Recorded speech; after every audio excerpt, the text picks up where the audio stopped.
ओम नमः सिद्धेभ्य।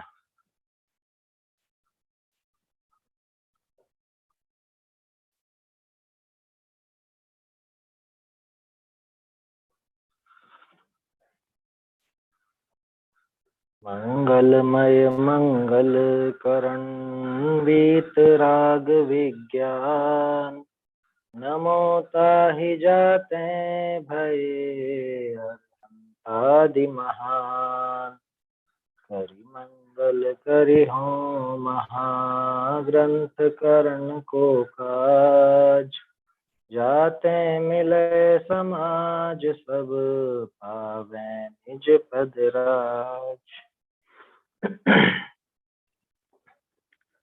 सत्ता स्वरूप ग्रंथ पर अपनी चर्चा चल रही है और आज इसका समापन है। एक तरह से यहाँ जो प्रकरण चल रहा था, सर्वज्ञ देव की सिद्धि होना कितना जरूरी है, सर्वज्ञ का निर्णय होना, सर्वज्ञता का निर्णय अपने ज्ञान में होना अनिवार्य है हमारे लिए। क्या कहा था कल तो कि वो स्याद्वादी ही नहीं है। अगर उसके ज्ञान में सर्वज्ञता का निर्णय नहीं है तो वो स्याद्वादी ही नहीं है। स्याद्वादी नहीं है माने जैन ही नहीं है। क्या खुद को हम जैन कहते हैं, स्याद्वादी कहते हैं, और हमें स्याद्वाद जहां से निकला है उस सर्वज्ञता का ही पता नहीं है। सर्वज्ञता से अनेकांत और स्याद्वाद की सिद्धि होती है ना, सर्वज्ञता के आधार से तो निकलेंगे। सारी अपेक्षाएं, सारी विवक्षाएं, मतलब वस्तु का हर एंगल उन्होंने देखा है तो उस एंगल की बात होती है, तो उस नए की, स्याद्वाद की वैसी बात होती है। तो कहने का अर्थ यह है कि सर्वज्ञता का निर्णय अनिवार्य है अगर हम जैन कहलाना चाहते हैं। अगर सच्चे देव के भक्त कहलाना चाहते हैं तो हमें सर्वज्ञता का निर्णय होना ही चाहिए। जैसे अमृत चंद्राचार्य ने लिखा ना, आई कथम कथम अपि मृत्वा तत्व कौतूहली सन, ऐसे ही यहाँ समझना कि कैसे भी मर पच करके भी सर्वज्ञता का निर्णय तो अपना ज्ञान में कर लो। सर्वज्ञता का निर्णय अपने ज्ञान में नहीं होगा तो ये जैन नहीं रहेगा, ये जैन पना नहीं रहेगा। इस सामने वाले का प्रश्न भी चल रहा था क्या, लेकिन तुम लोग कहते हो सर्वज्ञ हैं, सर्वज्ञ हैं, सर्वज्ञ, मैं कहता हूँ कि सर्वज्ञ नहीं। जैसे तुमको सर्वज्ञता भाषित हुई है, तुम कहते हो कि हमारी तरह सर्वज्ञ के जानने वाले पहले भी थे, अभी भी हैं, आगे भी होंगे, ऐसे ही मैं कह सकता हूँ कि जैसे मुझे भाषित नहीं हुए ऐसे ही पहले किसी को भाषित नहीं हुआ सर्वज्ञ का स्वरूप, अभी किसी को भाषित नहीं होता, भविष्य में किसी को भाषित नहीं होता। मैं भी कह सकता हूँ, मतलब असर्वज्ञवादी ऐसा कह रहा है सर्वज्ञवादियों से। सर्वज्ञवादी माने जैन, स्याद्वादी, स्याद्वादी बोलो कि सर्वज्ञवादी बोलो एक ही बात है। और सर्वज्ञवादी कोई नाम नहीं चलेगा, जैसे जैन तो नाम चल गया, जैन पना हो चाहे नहीं हो लेकिन आगे सरनेम तो जैन लगा लेते, ऐसे कोई सर्वज्ञवादी पना नाम से नहीं चलेगा। ये तो निर्णय अपने ज्ञान में करना ही पड़ेगा। तो ये अपन ने कल देखा था कि भाई ऐसा हेतु काम नहीं करेगा कि वो भी मनुष्य है, मैं भी मनुष्य हूँ, मेरे जैसे ही वो हैं, वे उनके जैसा ही मैं हूँ, तो मुझे भाषित नहीं हुआ तो उनको भी भाषित नहीं होगा, ऐसा नहीं चलेगा। ये तेरा तर्क बिल्कुल खोटा है, क्योंकि मनुष्य मनुष्य सब एक जैसे होने पर भी उन सब में अलग अलग ज्ञान, अलग अलग रुचि और अलग अलग सब बातें पाई जाती। नियम सार जी में तो गाथा भी है ना, नाना जीवा नाना कम्मम नाना विहम हवे लब्धि, क्या है, जीव नाना, कर्म नाना, लब्धि नाना, है, सब चीजें नाना है। नाना माने विविध प्रकार की, है ना। गुजराती सुनेगा कोई तो कहेगा कि नाना माने तो छोटा होता है और छोटा नहीं है, नाना माने विविध प्रकार, ऐसा। तो श्लोक वार्तिक में भी यही बात कही गई है ना, उसका यहाँ पे कोट कर रहे हैं। ये प्रकरण तो अपना हो चुका, देख चुके अपन इसका आशय। तो भागचंद जी की विशेषता है कि वो पहले उस विषय को खोल देते हैं, उसके बाद उससे संबंधित छंद देते हैं। ये छंद देखते हैं अपन, इसमें 26, 27, 28 लिखा है, जबकि तत्वा श्लोक वार्तिक जो प्रकाशित है उसमें 32, 33 और 34 नंबर के छंद हैं। देखते हैं छंद, 64 नंबर पेज पर है और इधर 38 का पिछला हिस्सा समाप्त होने को है, दूसरी लाइन। आसन् सन्ति भविष्यन्ति बोद्धारो विश्वदृश्वनः मदन्येऽपीति निर्णीते यथा सर्वज्ञवादिनः किंचिज्ञस्यापि तद्वन्ने तेनैवेति विनिश्चयः इत्युक्तमशेषज्ञ साधनोपाय संभवात् यथाहमनुमानादे सर्वज्ञं वेद्मि तत्त्वतः तथान्येऽपि नराः सन्तस्तद्बोद्धारो निरंकुशा। संस्कृत है और थोड़े न्याय की वाक्य विन्यास है, तो ऐसा सोच के कठिन होगा ऐसा नहीं है सरल। देखो आसन, आसन माने पहले थे, थोड़ी बहुत अगर संस्कृत आती हो तो आसन माने पहले थे, संति माने हैं, भविष्यंति जानते होंगे तो भवती भवत और फिर भविष्यंति पढ़ा ही होगा आप सब, भविष्यति भविष्यता भविष्यंति।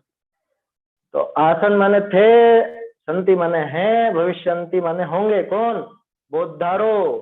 बोद्धारो माने बोध वाले, जानने वाले। किसको जानने वाले? विश्व दृश्वना, विश्व दृश्वा के जानने वाले पहले भी थे, अभी भी हैं और भविष्य में भी। विश्व दृश्वा कौन? ये तो अन्य मतियों जैसा नाम लग रहा, अन्य मतियों जैसा नहीं है, ये तो विश्व दृश्वा माने विश्व के ज्ञाता, विश्व को देखने वाले सर्वज्ञ जिनेंद्र भगवान। सर्वज्ञ जिनेंद्र भगवान को यानी एक सर्वज्ञ को जानने वाले जीव पहले भी थे, अभी भी हैं, भविष्य में भी होंगे। मद अन्येपि, मुझसे दूसरे भी, मत मतलब मुझसे, अन्य अपि मुझसे दूसरे लोग भी, माने मैंने तो जाना ही है लेकिन मुझसे दूसरे लोग भी यानी कि अन्य जने भी सर्वज्ञ को जानने वाले हुए हैं और होंगे। इति निर्णीति, ऐसा जो निर्णय है, यथा सर्वज्ञवादिना, जैसे एक सर्वज्ञवादियों, जैसे सर्वज्ञवादी को इस प्रकार की निर्णीति है, यानी ऐसा निर्णय है। कैसा निर्णय? कि मुझसे अलावा दूसरे भी सर्वज्ञ को जानने वाले पहले थे, अभी हैं, भविष्य में होंगे। ये हो गया पहला छंद, ठीक है ना। ऐसा निर्णय किसको है? सर्वज्ञवादियों। किंचित ज्ञस्यापि, अभी किंचित ज्ञस्यापि शब्द दोनों जगह लगेगा, ऊपर के छंद में भी नीचे के छंद। किंचित ज्ञ मतलब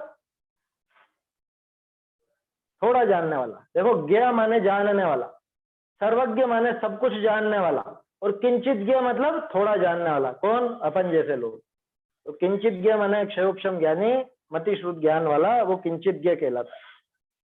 तो किंचित ज्ञस्यापि, जैसे सर्वज्ञवादी ना किंचित ज्ञस्यापि, यानी जो किंचित थोड़ा जानने वाले सर्वज्ञवादी हैं, वो कहते हैं, उनको ऐसा निर्णय है कि हमारे अलावा दूसरे भी विश्व दृष्टा को यानी सर्वज्ञ को जानने वाले हुए हैं, होंगे और अभी भी हैं। तद्वत में, तद्वत उसी के समान, उसी प्रकार से, मैं यानी मेरे लिए, तेन ते न एव इति विनिश्चय, वे नहीं है ऐसा विनिश्चय है। जैसे उनको निर्णीति थी वैसे ते नैव इति विनिश्चय है, वे नहीं है ऐसा मुझको विनिश्चय है। वो भी किंचिज्ञ, मैं भी किंचिज्ञ, है ना। तो सर्वज्ञवादी भी किंचिज्ञ है, मैं भी किंचिज्ञ हूँ। और जैसे उनको ऐसा निर्णय है कि हमारे जैसे दूसरे लोग भी थे जानने वाले या हैं और होंगे, ऐसे मुझे निर्णय है कि कोई भी नहीं था, ना कोई है ना कोई होगा। मुझे जानने में नहीं आया, मेरे समान ही दूसरों को भी जानने में आया। समझ में? ये तीन पंक्तियों में तो शंका आ गई। चौथी पंक्ति देखो, इति अयुक्तम, लेकिन ये बात तो अयुक्त है तेरी, है असर्वज्ञवादी, तेरा ये कहना अयुक्त है, यानी उचित नहीं है, युक्ति युक्त नहीं है, तेरी ये बात बिल्कुल खोटी है। कैसे है खोटी?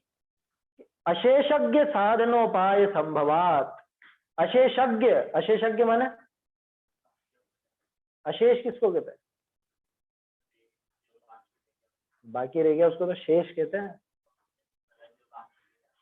अशेष माने संपूर्ण, आया समझ में? निशेष, अशेष, इन दोनों का अर्थ संपूर्ण होता है। कहीं पे भी ऐसा शब्द आए तो चक्कर में मत आना। शेष होता है बाकी रहा। देखो अर्थ, उस शब्द से अर्थ समझो। शेष माने बाकी रहा, है ना। और अशेष की कुछ भी बाकी नहीं रहा, मतलब पूरा। पूरा होगा तो ही कुछ भी बाकी नहीं रहेगा ना, इसलिए उसको कहते हैं अशेष। और अशेष को जानने वाले वो होते हैं अशेषज्ञ। जन्म मरण सब हुए अशेष, ऐसा किसमें आता है, कोई छंद है ऐसा, ध्यान नहीं आ रहा। देखो, जन्म मरण सब अशेष हो गए, पूरे हो गए, मतलब खत्म हो गए। अशेष का अर्थ संपूर्ण भी होता है, अशेष का अर्थ समाप्त भी होता, दोनों होता। इति अयुक्तम अशेषज्ञ, अशेषज्ञ माने सर्वज्ञ के साधन उपाय संभवात, अशेषज्ञ के साधन का उपाय संभव होने की वजह से, माने अशेष, वही बात जो शुरू में कही गई थी। आवाज नहीं आ रही क्या? आ रही है ना? जो शुरू में कहा था ना कि ज्ञापक अनुपलम्भ, सामने वाले ने ज्ञापक अनुपलम्भ की बात कही थी, तो इन्होंने कह दिया कि उनका ज्ञापक माने उनको बताने वाला साधन मौजूद है ना। फिर से इति अयुक्तम, कि तेरी बात अयुक्त है, तेरी बात युक्ति पे खरी नहीं उतरती। क्यों? कि अशेषज्ञ साधन उपाय संभवात, अशेषज्ञ के साधन का उपाय संभव होने की वजह से तेरी बात अयुक्त है, तेरी बात खोटी है, झूठी है। तू जो कहता है कि जैसे सर्वज्ञवादियों को ऐसा भाषित होता है कि मेरे जैसे दूसरे भी जानने वाले हैं सर्वज्ञ को, या पहले थे होंगे, ऐसे ही मुझे भी, ऐसे ही मैं कह सकता हूँ कि जैसे मुझे भाषित नहीं हुआ सर्वज्ञ, ऐसे ही किसी और को भी भाषित ना हुआ, ना है, ना होगा। तो तेरी ऐसी बात झूठी, ये जो तेरा कुतर्क है ये झूठा है। क्यों? क्योंकि सर्वज्ञ को जानने के साधन का उपाय मौजूद है। कहाँ है उपाय? बता तो दिया, वो अनुमान का प्रयोग करके। अनुमान जो तरह तरह के दिखाए, एक बार दोहरा लेते, कौन कौन से अनुमान थे? पहला, राग द्वेष की हानि पूर्णतया संभव है ना। राग द्वेष नहीं, दोष और आवरण की, है ना, दोष और आवरण की हानि पूरी तरह से संभव है। पहला अनुमान तो ये था। दूसरा क्या था? सूक्ष्म अंतरित और दूर पदार्थ किसी न किसी के जानने में जरूरत। फिर हाँ, नहीं वो तो चौथा होगा। पहले तो वो सूक्ष्म अंतरित दूर पदार्थ अनुमेय हैं, इसलिए इनका कोई ना कोई प्रत्यक्ष ज्ञाता भी होगा। इसी के दो हिस्से कर दिए थे। एक तो कहा था कि ये अनुमान के विषय हैं इसलिए प्रत्यक्ष के भी विषय हैं। दूसरे में तो ये कहा कि ये ज्ञेय हैं तो इनका ज्ञाता भी कोई ना कोई, प्रत्यक्ष ज्ञाता भी कोई ना कोई मौजूद है। और आखिरी बात कि इनका जो वचन है, इनका कथन हुआ है, सूक्ष्म अंतरित और दूर का उपदेश दिया जाता है, तो उपदेश तो तभी संभव है कि जब इनके संबंध में कोई जानता हो, कुछ जाना गया हो, तो ही वो उपदेश होना संभव है। इसलिए इनको जानने वाले सर्वज्ञ देव मौजूद है। ऐसे तरह तरह से अनुमान से सर्वज्ञता की सिद्धि करी गई है, और वैसे ही अपने को ज्ञान में निर्णय कर लेना चाहिए पक्का। आया समझ में? कोई दूसरा नहीं तो आके कहने लग जाए आपसे, अरे क्या तुम सर्वज्ञ सर्वज्ञ कहते रहे, तो कोई नहीं होता सर्वज्ञ। बहुत से रिश्तेदार होते हैं ना, बच्चों को छेड़ते हैं, परेशान करते, अरे इनमें जीव ही नहीं होता क्या? ये आलू प्याज खाया कर, तो बाजार के समोसे कचौरी सब खाया कर, कोई जीव नहीं होता इसमें। किसने का जीव होता? अब वो बच्चा अगर पाठशाला का हो तो कहेगा कि नहीं, सर्वज्ञ भगवान ने देखा है, उनने कहा है। फिर कहेंगे कौन होता है सर्वज्ञ? कहाँ है सर्वज्ञ? कोई नहीं होता सर्वज्ञ। और फिर क्या जवाब? इसलिए अपने ज्ञान में निर्णय रहना चाहिए, दूसरे को जवाब देने के लिए नहीं, बल्कि अपने ही ज्ञान पक्का करने के लिए, है ना, अपने को खुद को साध्यवादी सिद्ध करने के लिए वो ज्ञान होना, वो निर्णय होना बहुत जरूरी है।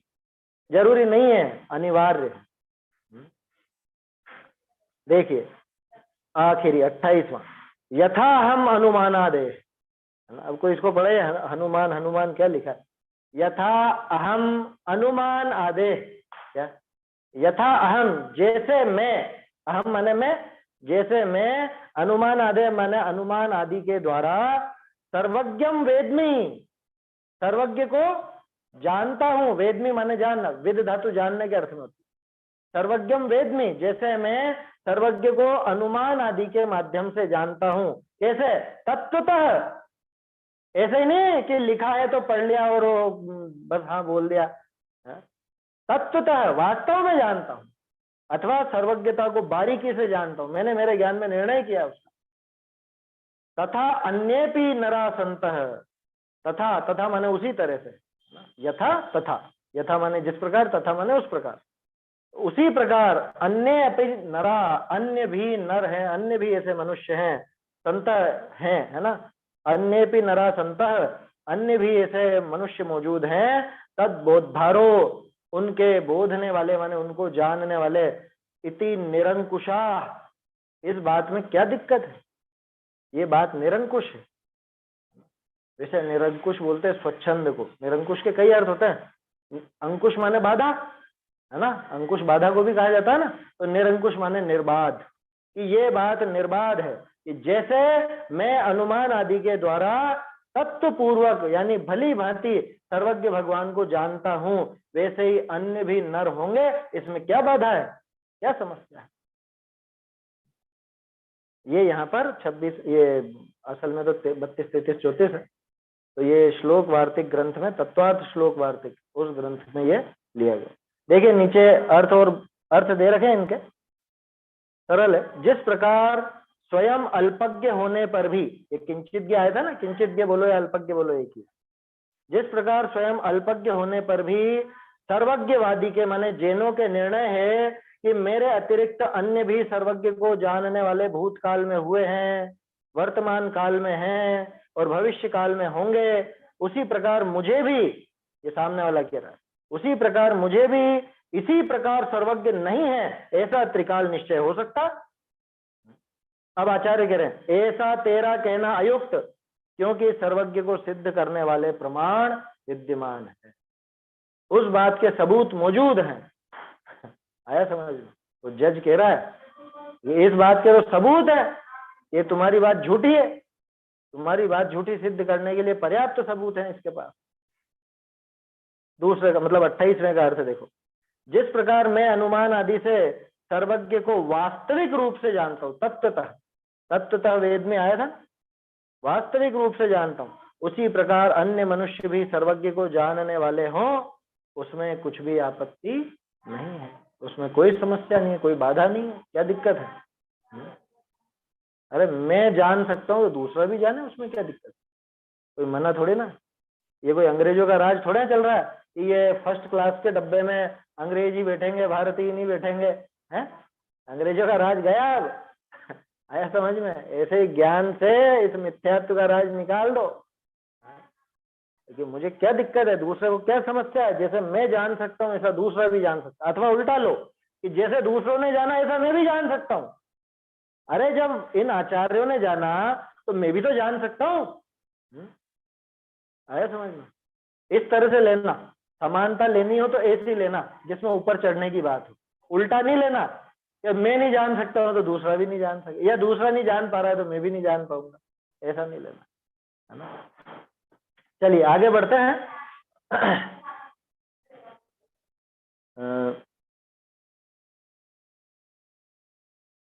एक सेकेंड, इसमें तथा सर्वनृणाम ज्ञानश्चैव विचेष्टितम्।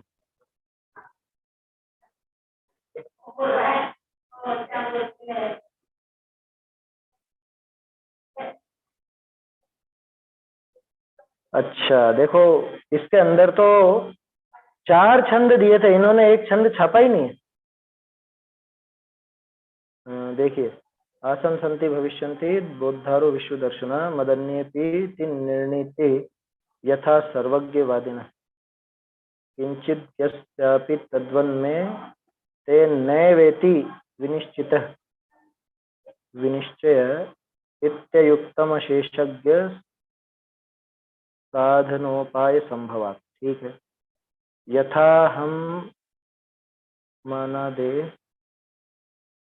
नहीं, यहाँ दूसरा छंद दिया है इन्होंने, उपलम्भोस्ति जारुचित तथा सर्वनृणामित्यं ज्ञानस्यैव विचेष्टितम् हेतो नरत्व कायादि मत्वादे व्यभिचारी स्याद्वादि नैव विश्वज्ञ मनुमानम अनुमानेन जानता।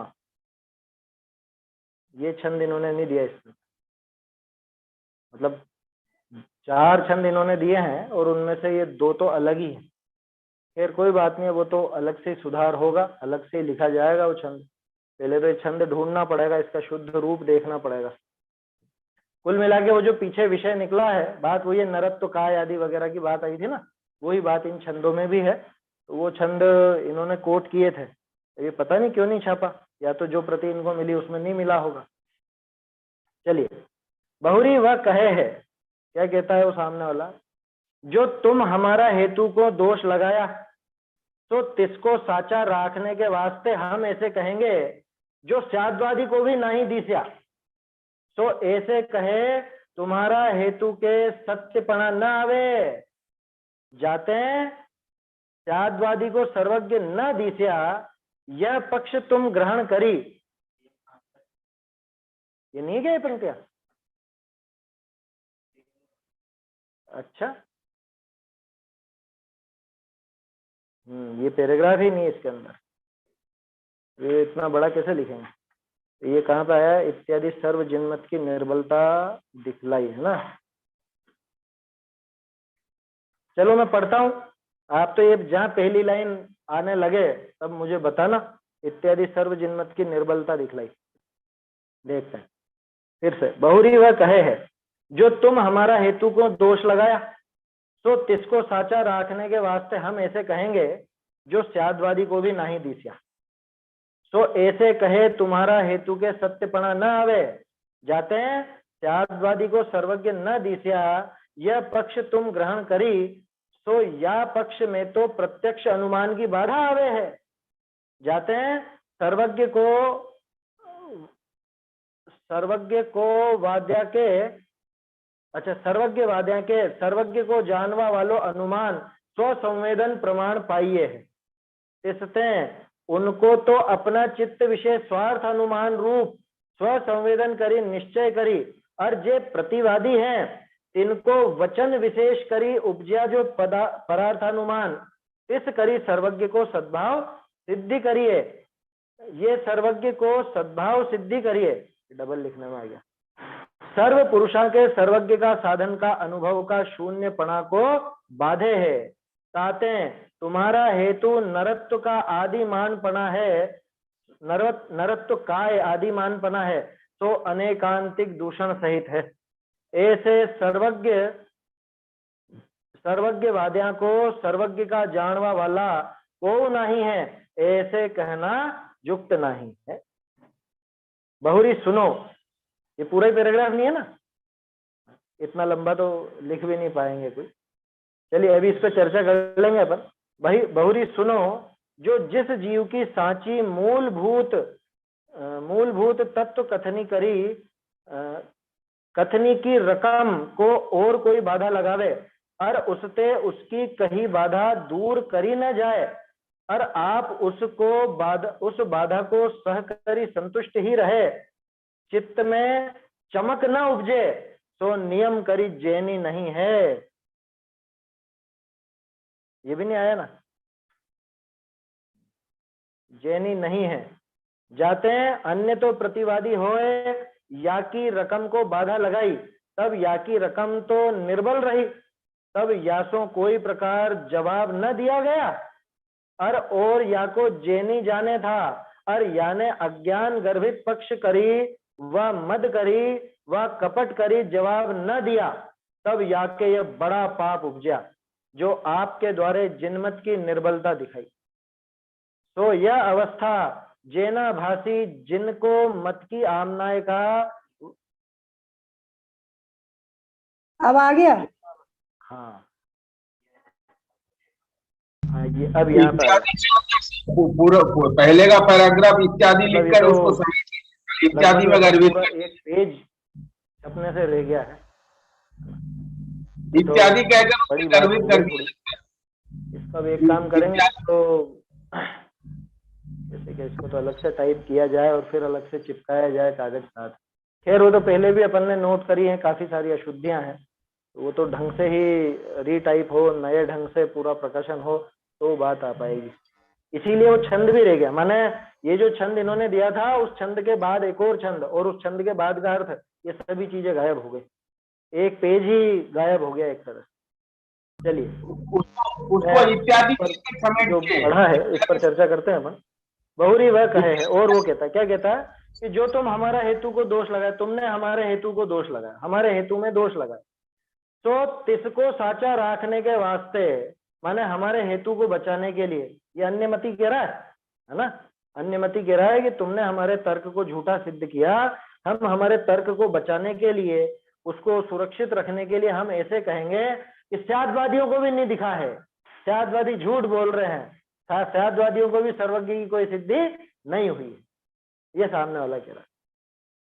तो ऐसे कहे तुम्हारा हेतु के सत्य बना ना आवे, ये आचार्य जवाब दे रहे हैं कि भाई तू ऐसा कह भी देगा तो इससे तेरी बात सच्ची नहीं हो जाएगी। क्यों नहीं होगी? कि जाते हैं स्यादवादी को सर्वज्ञ न दिशा, ये पक्ष तुम ग्रहण करी, तो या पक्ष में तो प्रत्यक्ष अनुमान की बाधा आ रहे है। तुमने ये जो सिद्धि करने की कोशिश करी कि स्यादवादियों को भी सर्वज्ञ का ज्ञान नहीं हुआ, तो इसमें तो प्रत्यक्ष और अनुमान दोनों की बाधा आती है। क्यों आती है दोनों की बाधा? अच्छा, और प्रत्यक्ष अनुमान की बाधा का अर्थ समझे? माने सबसे बाधा आ गई, क्योंकि जगत में जितने भी मत हैं वो और कोई प्रमाण माने या न माने, प्रत्यक्ष और अनुमान को तो सभी प्रमाण मानते, चाहे वो बौद्ध हो चाहे सांख्य, कोई भी कम ज्यादा हो सकते हैं, लेकिन प्रत्यक्ष और अनुमान तो सभी मानते हैं। सिर्फ एक चारवाक है जो सिर्फ और सिर्फ प्रत्यक्ष को मानता है, बाकी प्रत्यक्ष और अनुमान ये दो को तो सारे मत वाले प्रमाण मानते हैं। तो प्रत्यक्ष अनुमान की बाधा आ गई तेरे कहने में। तो क्यों? कि जाते हैं सर्वज्ञ को, सर्वज्ञवादियों के, सर्वज्ञवादियां मतलब सर्वज्ञवादियों के, पुरानी भाषा है, जो सर्वज्ञवादी हैं उनके सर्वज्ञ को जानवा वालो अनुमान स्वसंवेदन प्रमाण पाइए। उनके पास अनुमान भी है और स्वसंवेदन रूप प्रत्यक्ष भी है ना, दोनों ही प्रमाण मौजूद है ना उनके पास, दिखाई दिए, पहले ही दिखा दिए। ऐसे कहने से थोड़ी ना हो जाएगा। जैसे छोटे बच्चे करते हैं ना शिकायत, वो खुद कुछ चीज तोड़ करके आए और वो कहते नहीं नहीं मैंने नहीं तोड़ा, इसने तोड़ा, इसने तोड़ा। अब सब कह रहे हैं हमने देखा है साफ साफ मैंने तोड़ा ही नहीं, मैं मानूंगा ही नहीं। ये वैसी बात है छोटे बच्चों जैसे। जाते हैं सर्वज्ञ को, सर्वज्ञवादियां के सर्वज्ञ को जानवा वालो अनुमान स्वसंवेदन प्रमाण पाइए। इससे उनको तो अपना चित्त विषय स्वार्थानुमान रूप स्वसंवेदन करी, निश्चय करी। क्या उनके तो अपने चित्त में स्वार्थानुमान के द्वारा, स्वार्थानुमान रूप स्वसंवेदन से निश्चय हो गया। और जो प्रतिवादी है दूसरे हैं, इनको वचन विशेष करी उपजा जो परार्थानुमान, उनके लिए वचन विशेष कहे गए, उनको समझाया गया। तो परार्थानुमान इस करी सर्वज्ञ को सद्भाव सिद्धि करिए। सर्वज्ञ की सिद्धि हो गई, सर्वज्ञ का सद्भाव सिद्ध हो गया, खुद के ज्ञान में स्वार्थानुमान से, अनुमान पूर्वक, और दूसरे के लिए वचन विशेष के द्वारा। ऐसे सर्वज्ञ का सद्भाव सिद्ध करिए। सर्व पुरुषों के सर्वज्ञ का साधन का अनुभव का शून्यपना को बाधे। लो ये आ गई ना बाधा, कि सब जनों के सर्वज्ञ के साधन का अनुभव का शून्यपना है। सर्वज्ञ के साधन का अनुभव का शून्यपना क्या मतलब? कि ऐसा अनुभव किसी को नहीं होता। कैसा अनुभव? सर्वज्ञ के सद्भाव का, सर्वज्ञता का साधन, सर्वज्ञता को सिद्ध करने का साधन किसी के भी पास नहीं है, ऐसी बात खंडित हो जाती है। देखो कहते हैं तुम्हारा हेतु नरत्व काय आदि मानपना है, ये बात पहले आ गई थी, जो मनुष्यपना, कायवानपना इत्यादि पना है, सो अनेकांतिक दूषण सहित है। अनेकांतिक दूषण आ जाता है, ये तो दोनों जगह चल जाएगा, ये दोनों तरफ चलेगा। कैसे दोनों तरफ? जैसे तू कह रहा है कि मुझे नहीं था तो मुझे नहीं हुआ तो दूसरे को भी नहीं होगा, हम कह रहे हैं हमको हो गया और दूसरे को भी हो गया, वो भी मनुष्य हम भी मनुष्य। ऐसे असर्वज्ञवादियों को सर्वज्ञ का जानवा वाला हो नहीं है, ऐसा कहना युक्त नहीं। जो असर्वज्ञवादी हैं उनको ऐसा कहना उचित नहीं है कि सर्वज्ञ के जानने वाले कोई भी नहीं। अरे तुमने आंखें बंद कर रखी है, बाकी ने तो आंखें खोल रखी हैं, तुम्हें नहीं नजर आ रहा होगा, बाकी को तो नजर आ रहा है ना। उल्लू आंखें बंद करके बैठ जाए तो रात थोड़ी ना हो जाती, समझ में आ रही है बात? बहुरी सुनो, अब ये बढ़िया बात है। जो जिस जीव की सांची मूलभूत तत्व कथनी, कथनी के रकम को और कोई बाधा लगावे, क्या ये अपने लिए बात, जिस जीव के सांची मूलभूत तत्व कथनी करी रकम को और कोई बाधा लगा, अपने जो मोक्ष मार्ग में प्रयोजन भूत बातें हैं जिसका हमने निर्णय किया है उस संबंध में कोई बाधा खड़ी करे और उससे उसकी कही बाधा दूर करी न जाए, उसके ज्ञान में भी उसका जवाब नहीं सूझे है? और आप उसको उस बाधा को सहकरी संतुष्ट ही रहे। सामने वाला आकर के सर्वज्ञता पर दूषण लगाता है, मोक्ष मार्ग पर दूषण लगाता है और हमको उसका जवाब नहीं सूझता, जवाब देते नहीं बनता और हम चुपचाप रह करके संतुष्ट होकर के बैठे रह जाते हैं। चित्त में चमक न उपजे, ऐसे शब्द देखो तो सही है? चित्त में इसके जरा से भी चमक नहीं आ रही, मतलब एकदम से चौंक नहीं रहा है, ये सामने वाले को जवाब, चलो जवाब नहीं दे पा रहा, दिमाग में तो वो बात उठे ना, दिमाग में खुद के तो निर्णय सच्चा है कि नहीं है? तो नियम करी जेनी नहीं। लो, सामने वाला आके तुम्हारी सर्वज्ञता को गाली देता है, सर्वज्ञता को उठ पटांग के देता, जेनी ही है, ऐसे ऐसे जैन हो गए, ऐसे ढोंगी पाखंडी धूर्त हो गए, क्या चोला ओढ़ लिया जैन गुरु का और आकर के सर्वज्ञता पे प्रश्न चिन्ह खड़ा कर देते हैं और उसकी सभा में बैठ करके गर्दन हिला के आ जाते हैं कि जैन नहीं है तूने जैनत्व का मूल, ये पंक्तियां तो लिखे जाने लायक थी, एक पता नहीं क्यों नहीं लिखी गई है, छूट गई है, इसका पेज तैयार कर लेंगे। चित्त में चमक न उपजे सो नियम करी जैनी नहीं। कह रहे तो क्या झगड़ा करेंगे? झगड़े की बात नहीं है, तुम चुप कैसे रह गए? तुम्हारे सामने सर्वज्ञता का निषेध किया गया, तुम्हारे सामने वीतरागता का खंडन किया गया, तुम्हारे सामने तुम्हारी मूलभूत बातों को नकारा गया और तुम चुप रह गए। आप उसको, उस बाधा को सहकरी संतुष्ट नहीं रहे। बताओ, तुम्हारे सामने ढोंगी की पूजा हो गई, तुम्हारे सामने विपरीतता चला दी गई, तुम्हारे सामने सच्चे देव का स्वरूप बिगाड़ दिया गया और तुम आंखें नीचे करके बैठे रह गए। यहाँ कह रहे हैं तुम्हारे चित्त में चमक न उपजे सो नियम करी जैनी नहीं है। भागचंद जी ने क्या उनका कलेजा हो रहा होगा उस समय जब लिखा होगा।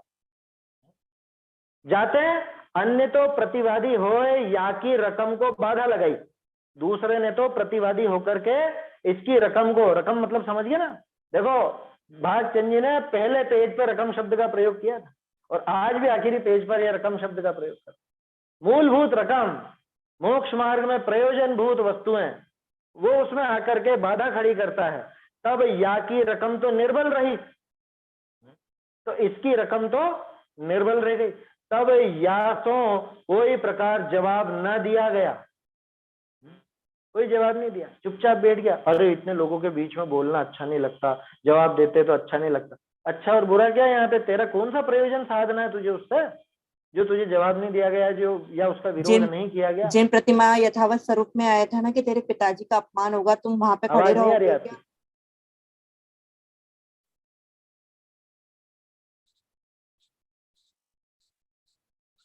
बोलिए। जिन प्रतिमा यथावत स्वरूप में आया तो था कि अगर तेरे माता पिताजी का अपमान होगा क्या, तो तुम खड़े रहोगे वहां पर? बहुत बढ़िया बात आई थी। ये तो माता पिता का अपमान सह लेगा क्या? तो ये माँ बाप से भी गए बीते हो गए। ये तीन लोग के नाथ हैं, ये इनकी कोई वैल्यू ही नहीं है तेरे में। तब यासो कोई प्रकार जवाब न दिया गया, तो ये झगड़ा करने की प्रेरणा दे रहे हैं, झगड़ा की प्रेरणा नहीं दे रहे।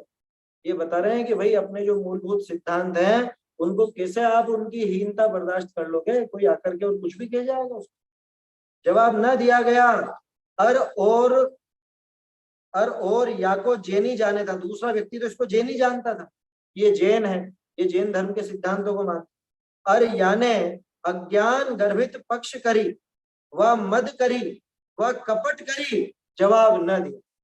अज्ञान का ऐसा पक्ष या कोई ऐसा मद, इसको सामने वाले ने पहले तो थोड़ी तारीफ कर दी, चढ़ा दिया इसको, और बाद में फिर इसके सिद्धांतों का खंडन भी करता। इसको तो थोड़ी प्रशंसा मिल गई, थोड़ी सी जी हुजूरी मिल गई, तो ये सब सहन कर लेता है। या कपट से जवाब ना दिया गया। अपन अष्टपहुड़ पढ़ते हैं, बहुत से लोगों को अष्टपहुड़ की बात नहीं सुना। निस्वार्थ इष्टपहुड़ की बात ही नहीं सोच। अरे ये समाज में फ्रिक्शन होता है, ये होता है, वो होता है, फालतू बात होती है, ये फालतू बात हो। कुंदाचार्य ने फालतू ली है, वहां उन्होंने मूल असली स्वरूप दिखाया सच्चे देव का, सच्चे गुरु का, वो सब फालतू।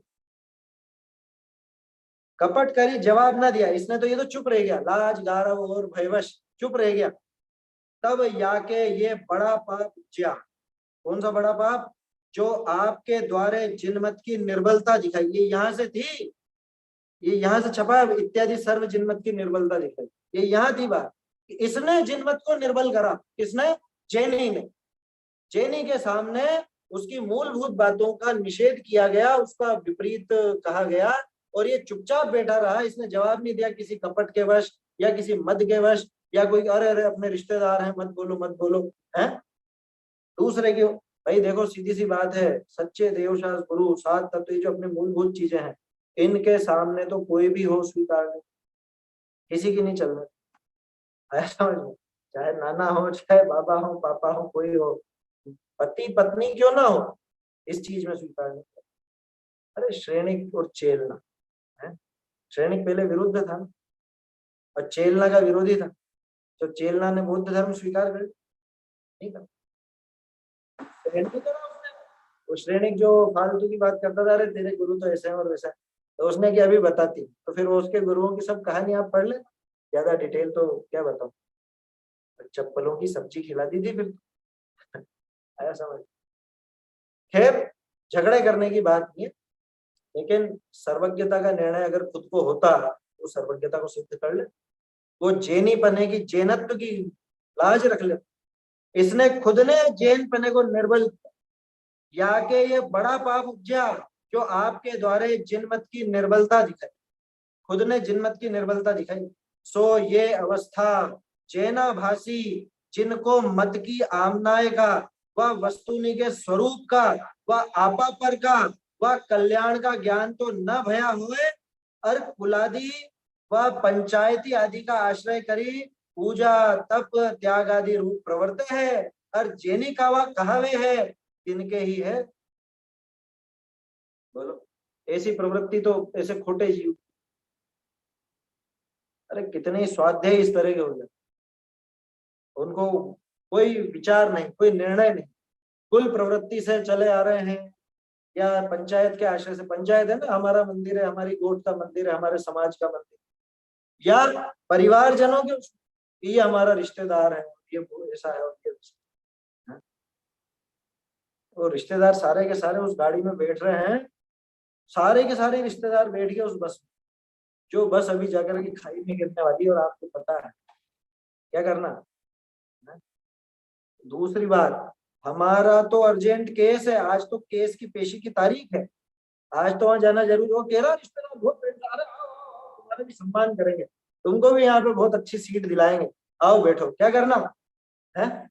ऐसी गाड़ी में नहीं चढ़ना, दूर रहना भैया ऐसी गाड़ी से। और समझ सके तो समझा देना कि भैया तू भी मत जा, मर जाए, खाई में गिरने वाली गाड़ी। लेकिन जमाना ऐसा है, किसी को आप ये बात प्रेम से भी समझाओगे तो उसको लगेगा ये तो हमारा विरोध करता है, ये तो हमको भला बुरा कहता है, ये तो विपरीत कहते। अच्छा सबसे बड़ी बात है कि धर्म के नाम पर ये सब काम हो जाते हैं, धर्म के नाम पर ये विपरीतता चली जाती है, और हम तो सोचते अरे अच्छा तो कर रहे, अच्छा तो कर रहे, धर्म का ही तो काम है, इसमें क्या हो गया? अरे इसमें तेरी श्रद्धा लुट गई, तूने जैन पने को नीचा दिखा दिया, जैनत्व को नीचा दिखा दिया, लिखा है ना स्पष्ट, ये बड़ा भारी दोष है। तो पंक्ति गजब की लिखी है ना, ये छपी नहीं। याने अज्ञान गर्भित पक्ष करी व मत करी व कपट करी, जवाब ना दिया, तब या के ये बड़ा पाप उपजा जो आपके द्वारे जिनमत की निर्बलता दी, जिनमत को इसने निर्बल किया, कमजोर। हमारा कर्तव्य तो जैन मत को ऊंचा उठाने का था, बलवान बनाने का था, इसने और निर्बलता। सो ये अवस्था, ऐसी अवस्था किसके होती है? जैनाभासी, जिनको मत की आमनाय का व वस्तु के स्वरूप का व आपा पर का व कल्याण का ज्ञान तो न भया। ऐसा जैनाभासी कि जिसको अपने आमनाय का भी ख्याल नहीं है, वस्तु स्वरूप का ख्याल नहीं है, सच्चे देवशास्त्र गुरु का ख्याल नहीं है, जिसको ऐसा कल्याण, अपने कल्याण का ख्याल नहीं है, वो तो नहीं हुआ, और कुलादि या पंचायती आदि के आश्रय करी पूजा तप त्याग आदि। अरे हमारा तो जीवन बहुत बढ़िया, तो सुबह से मंदिर में लगते हैं, पूजा करते हैं, भक्ति करते हैं, स्वाध्याय करते हैं, व्रत तप भी करते हैं, यात्रा दान वगैरह सब जो भी आयोजन करता है धार्मिक, हम तो सब। तुझे न तो तत्वों का पता, न तुझे आत्म स्वरूप का पता, न आत्म स्वरूप बताने वाले सर्वज्ञ देव का पता, किसी का नहीं पता। जैनाभासी है, पूरा जैनाभासी। कितनी स्पष्ट बात कह दी यहाँ पर। और जैनी कहावे है, इनके ही है, उनके ही होती है ऐसी विपरीत प्रवृत्ति। जाते हैं विशेष ज्ञान न होई तो जो मोक्ष मार्ग की प्रयोजन भूत रकम है, इनका तो ज्ञान निर्णय रूप हेतु पूर्वक भया चाहिए। और ज्यादा तुमको पता हो या ना हो, न्याय की विशेष बुद्धियां पता हो या ना हो, करना नियोग की बारीकियां पता हो या ना हो, है, और वो जो गुणस्थान आदि और चीजें होती हैं वो पता हो या ना हो, लेकिन मोक्ष मार्ग की प्रयोजन भूत रकम, उनका ज्ञान, उनका तो निर्णय रूप ज्ञान होना ही चाहिए, हेतु पूर्वक होना ही चाहिए। यही बात शुरू में कही थी जब सत्ता स्वरूप ग्रंथ प्रारंभ हुआ।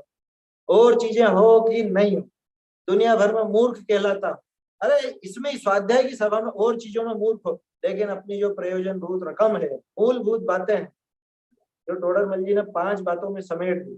कौन सी 5 बातें हैं? ध्यान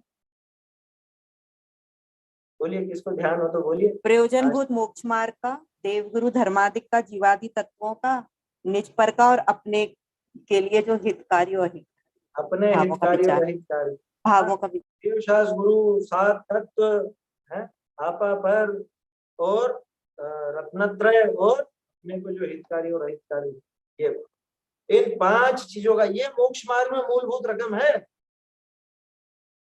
इन रकम का तो निर्णय हेतु पूर्वक भय जाते हैं। जे साचा जेनी होएंगे ते प्रयोजन भूत रकमा के अन्य की बाधा सर्वथा आने देना। जो सच्चे जैन होंगे वो इन 5 बातों में, इन मूलभूत बातों में तो किसी अन्य की बाधा आने ही नहीं देते। सामने वाला बाधा उपस्थित करेगा, ये नहीं, हो ही नहीं सकता, इस तरह का है, इस तरह से। अच्छा देखो, मुझे तो टोडरमल जी की इसीलिए विशेष आती है, उन्होंने इन्हीं चीजों पर जोड़, इन्हीं मूलभूत रकम पे ही जोड़ दिया। भागचंद जी ने भी उन्हीं का अनुकरण, मूलभूत रकम को पूरा इतने अच्छे से समझाया उन्होंने कि अपने को कभी भी कहीं बाधा नहीं। सामने वाला कोई भी कुतर्क करे तो अपने पास उसका जवाब है। ये अलग बात है वो सामने वाला माने कि नहीं माने, लेकिन अपने तो निर्णय का संतोष है ना, अपने ज्ञान में तो अपने को निर्णय है ना, इस बात का तो संतोष रहेगा। जे साचा जेनी होएंगे ते प्रयोजन भूत रकम में अन्य की बाधा सर्वथा आने दे नहीं। और जो ढोंगी होगा वो तो सामने वाले कुछ भी करे, वो धर्म के नाम पे सब स्वीकार,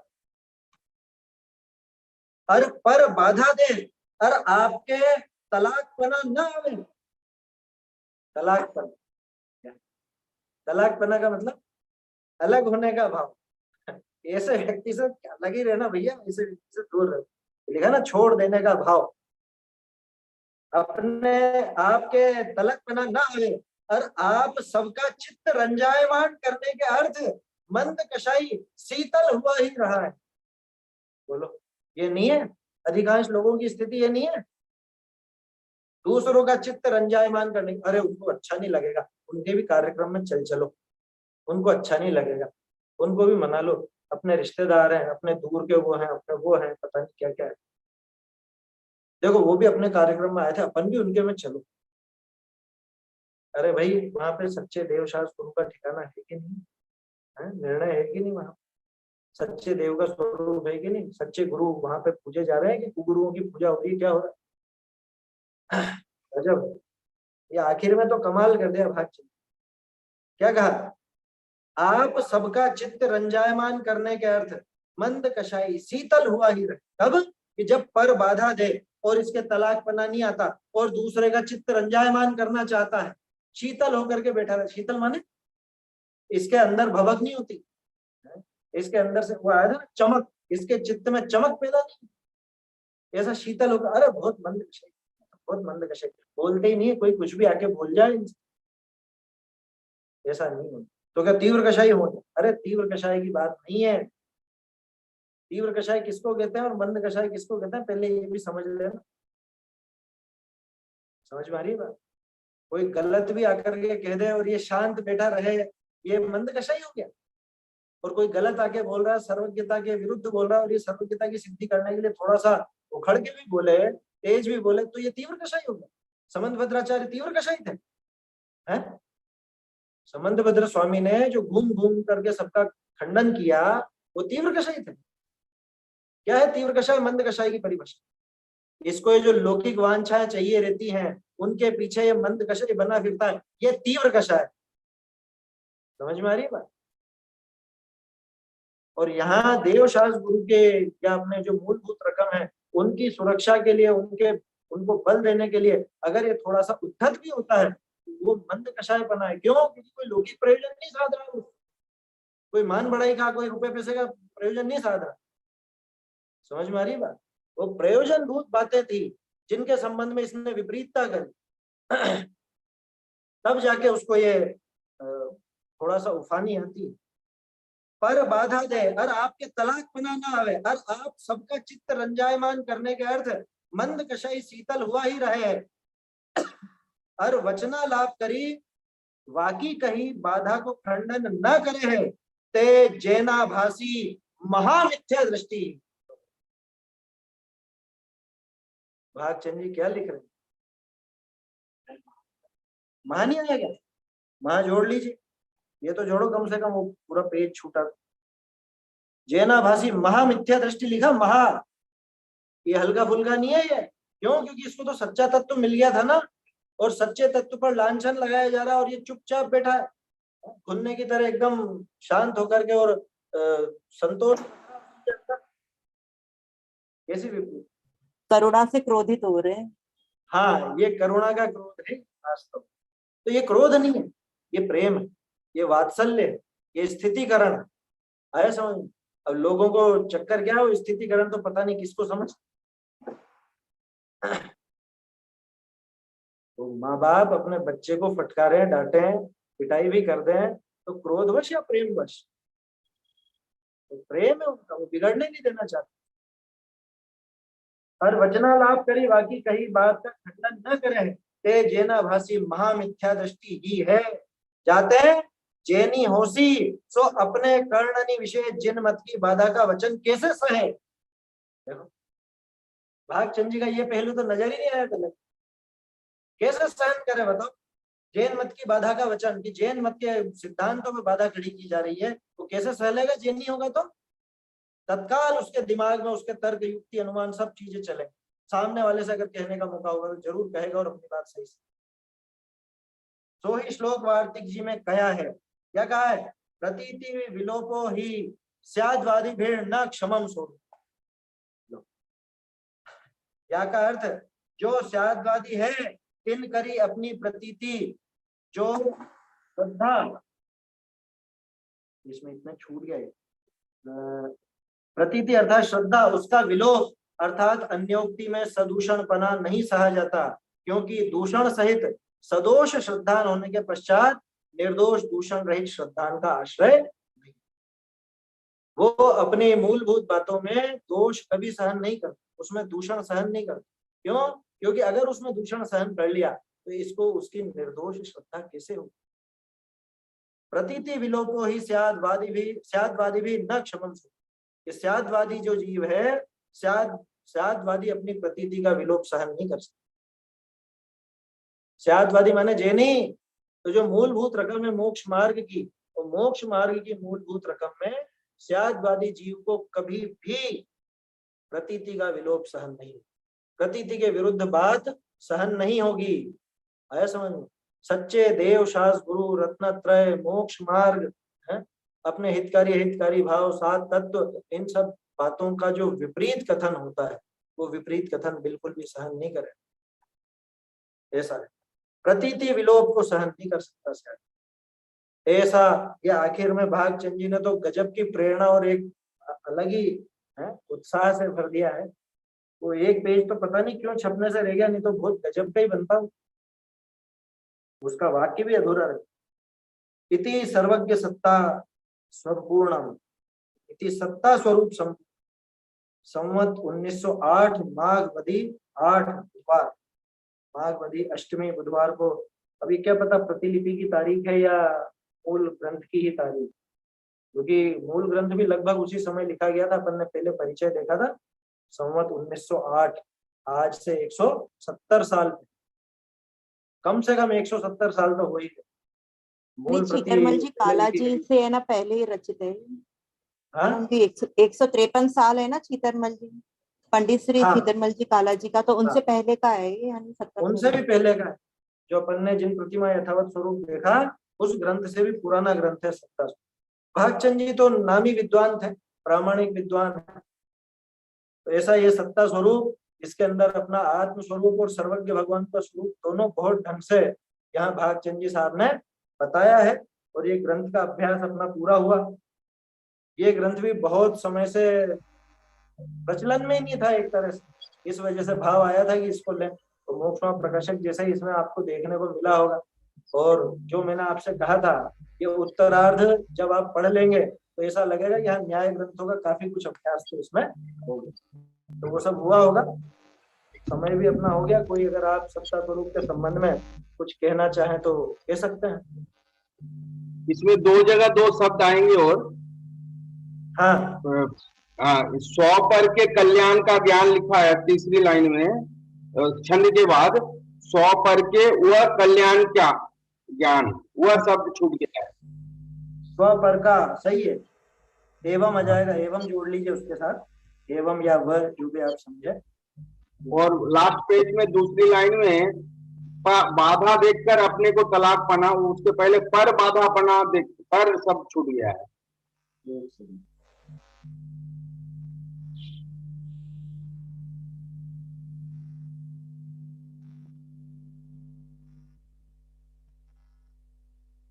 हाँ, पर बाधा देख कर नहीं है वो, पर बाधा दे माने दूसरा व्यक्ति बाधा दे, यूं है वो, देख कर नहीं है वो।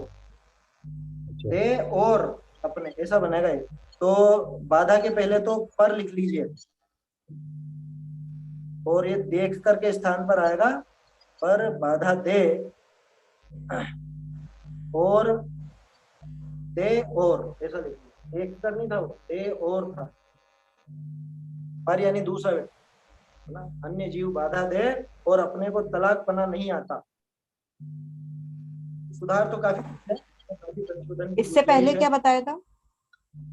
इसके पहले जो पिछले पेज में तीसरी पंक्ति, यानी ये छंद के बाद तीसरी पंक्ति, उसमें स्व पर के एवं कल्याण का, स्व पर के एवं कल्याण, इस तरह की बात। इस तरह से ग्रंथ अपना पूरा हुआ। मेरे ख्याल से काफी कुछ इसमें नया समझने को और भागचंद जी की शैली क्या है ये बात समझने को मिला होगा। समय हो चुका है अपना, वैसे अभी उनकी कक्षा प्रारंभ तो नहीं हुई है। आप लोग कुछ इस पे सत्ता स्वरूप का आपको कुछ विशेष लगा हो, बोल सकते हैं, किसी को कुछ कहना हो तो। यहाँ पर उपस्थित सभी सादरणीयों को मेरा जय जैनेन्द्र। आदरणीय पंडित श्री भागचंद जी छाजड़ द्वारा रचित सत्ता स्वरूप का हम जैसे मोटी बुद्धिधारी के लिए वस्तु स्वरूप का आ रही है मेरी आवाज? हाँ, आ रही है आपकी आवाज। निर्णय कैसे करें यह समझने के लिए बहुत ही उपयोगी शास्त्र जी है। आपने हमें इसे सरल करके न्याय शास्त्र का भी ज्ञान दिया। आपकी भी आभारी रहूंगी। आप जैसे ही आचार्यों ऐसे ही विद्वानों द्वारा रचित ग्रंथ हमें समझाते रहिए। हमें पूर्ण विश्वास है कि करत करत अभ्यास के जड़मत होए सुजान, रसरी आवत जात ही सिल पर परत निशान। सभी को जय हिंद। भागचंद जी की ही महिमा है इसमें। भाई साहब भी यहाँ जुड़े हैं। आज सत्ता स्वरूप ग्रंथ पूरा हो गया भाई साहब। हाँ, थोड़ा आप कुछ इस पे बोलना चाहें तो बता दीजिए। बस ठीक है, वो तो बढ़िया है। अपना विषय जैसे जो पांडुलिपियों के माध्यम से चल रहा है, वो उसमें क्या है, जो मूल बात है वो अपने सामने आ रही है। और जो प्राचीन कवियों ने, लेखकों ने हमको जो कुछ भी चीजें दी हैं, तो वो एज इट इज हमारे सामने आ पा रही हैं। और अब जैसे तो तुम्हारे बारे में कहो तो लगता है तारीफ भली कहें अपन उसको, लेकिन वो सत्ता स्वरूप की बताइए आप। वो सहज रूप से वह प्रसंग ऐसा बन जाता है कि भाई उनने तो लिखा था, वो लिख के चले गए, लेकिन अब जो भी अपन पढ़ रहे हैं और जो श्रोता हैं उनके माध्यम से भी ये चीज चल रही कि चलो वो इतने जागरूक हैं कि वो उसको पढ़ना चाह रहे हैं, सुनना चाह रहे हैं, तो इनके माध्यम से इन चीजों का समझ लो पुनरुद्धार जैसा हो जाए और अनेक लोग इसका लाभ ले, तो ये बहुत बढ़िया बात हो जाएगी।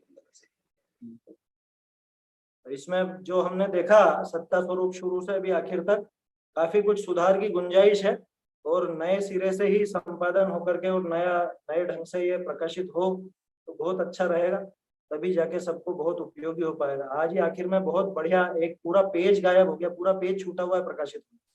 अच्छा, इसमें देखो तो हाँ, आगे देखेंगे कैसा भी प्रयास। हाँ, मतलब जो प्रकाशित प्रति उसमें वो पेज नहीं हुआ ऐसा।